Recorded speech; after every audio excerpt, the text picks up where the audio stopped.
Ryan! Napanood mo ba tong 10 things na malamang hindi mo alam tungkol sa Toyota Yaris Cross? Since bagong model, akala mo walang fun facts? Madami sa episode na to.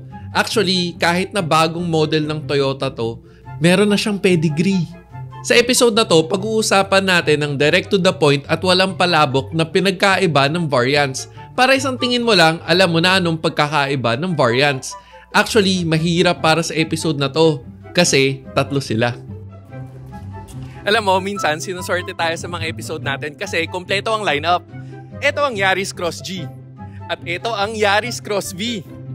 Ito naman ang Yaris Cross S. Tara, spot the difference.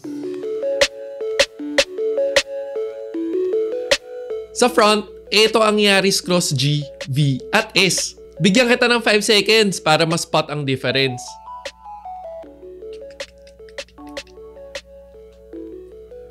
Teka, hindi kasama yung color kasi black yung G ah. Sige, 5 seconds ulit. Suko ka na? Wala rin akong nakita nung una sa totoo lang. Tingnan mo na mabuti yung front windshield. Walang camera sensor para sa Yaris Cross G na meron sa Yaris Cross V at S. Oh, alam na, Toyota Safety Sense yan. Tapos kapag naka-Toyota Safety Sense ang isang kotse, normally naka 3D logo ang Toyota badge sa harap. May sensor kasi na nakatago sa likod nito. Pero dito sa Yaris Cross, lahat sila pare-parehas na hindi naka 3D logo. Kahit na may Toyota Safety Sense ang V at S. Tapos sa ilalim ng logo, walang camera para sa G na may camera para sa V at S. Headlights, lahat LED. Fog lights, lahat LED. At lahat rin may daytime running lights para sa Yaris Cross. Sa side, ito ang Yaris Cross G, V at S. 5 seconds ulit para ma-spot ang difference.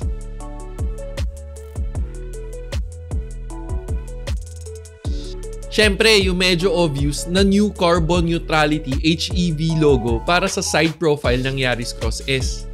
Same chrome profile para sa window accent para sa G, V at S. Same body colored handles para sa G, V at S. Same over fenders para sa G, V at S.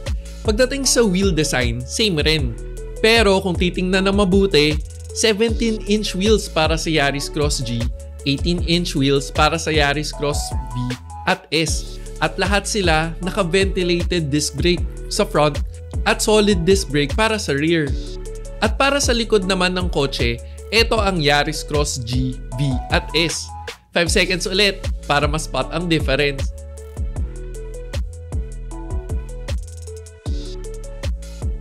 Lahat pare-parehas ang bumper design, parehas ang rear combination lights, parehas may backup camera, parehas may backup sensor. Parehas rin may Yaris Cross badge. Pero pagdating sa S, may S badge at new HEV logo ng Toyota na wala sa G at V. Naghahanap ka ba ng magandang engine oil para sa kotse mo? Liqui-Moly mo na yan!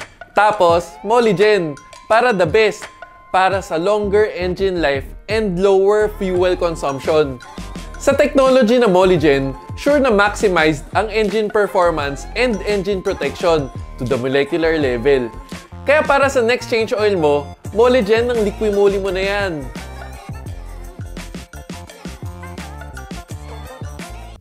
Power backdoor rin pala ang S at V.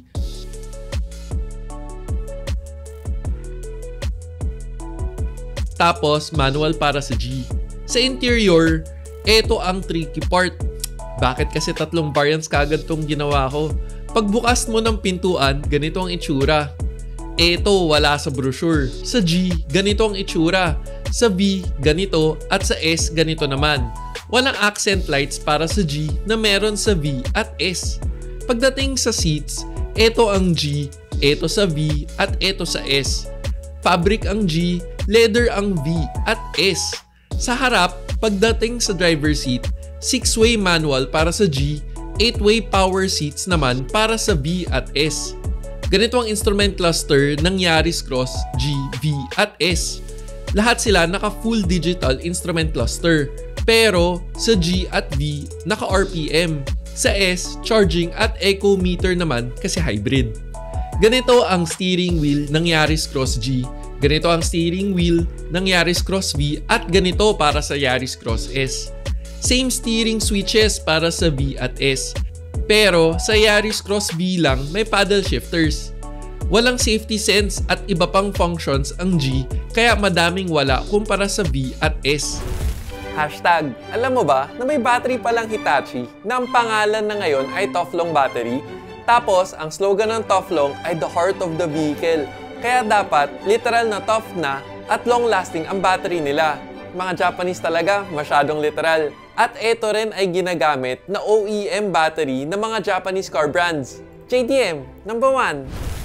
Ang Yaris Cross V at S may pre-collision system, automatic high beam, lane tracing assist, lane keeping assist, at dynamic radar cruise control. At sa center console, ganito ang Yaris Cross G, V at S. Merong courtesy lights para sa V at S na wala sa G.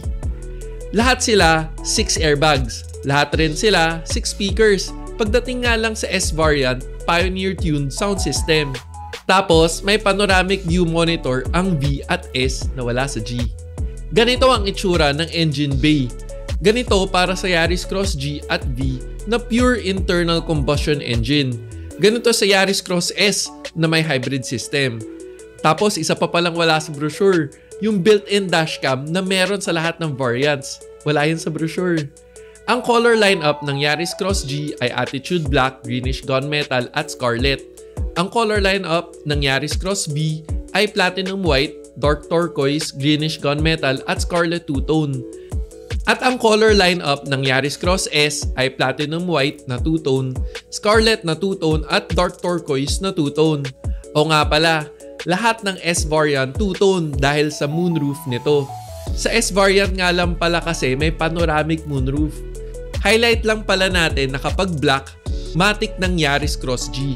Kapag solid Platinum White at Dark Turquoise, Yaris Cross V. At kapag two-tone na Platinum White, Dark Turquoise, ay Yaris Cross S. Ang price ng Yaris Cross G ay 1,199,000.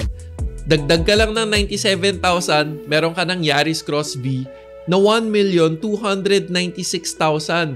At dagdag ka naman ng 302,000, meron ka ng Yaris Cross S Hybrid na 1,598,000. So saan ka? Team G? Team V? O Team S? Comment below.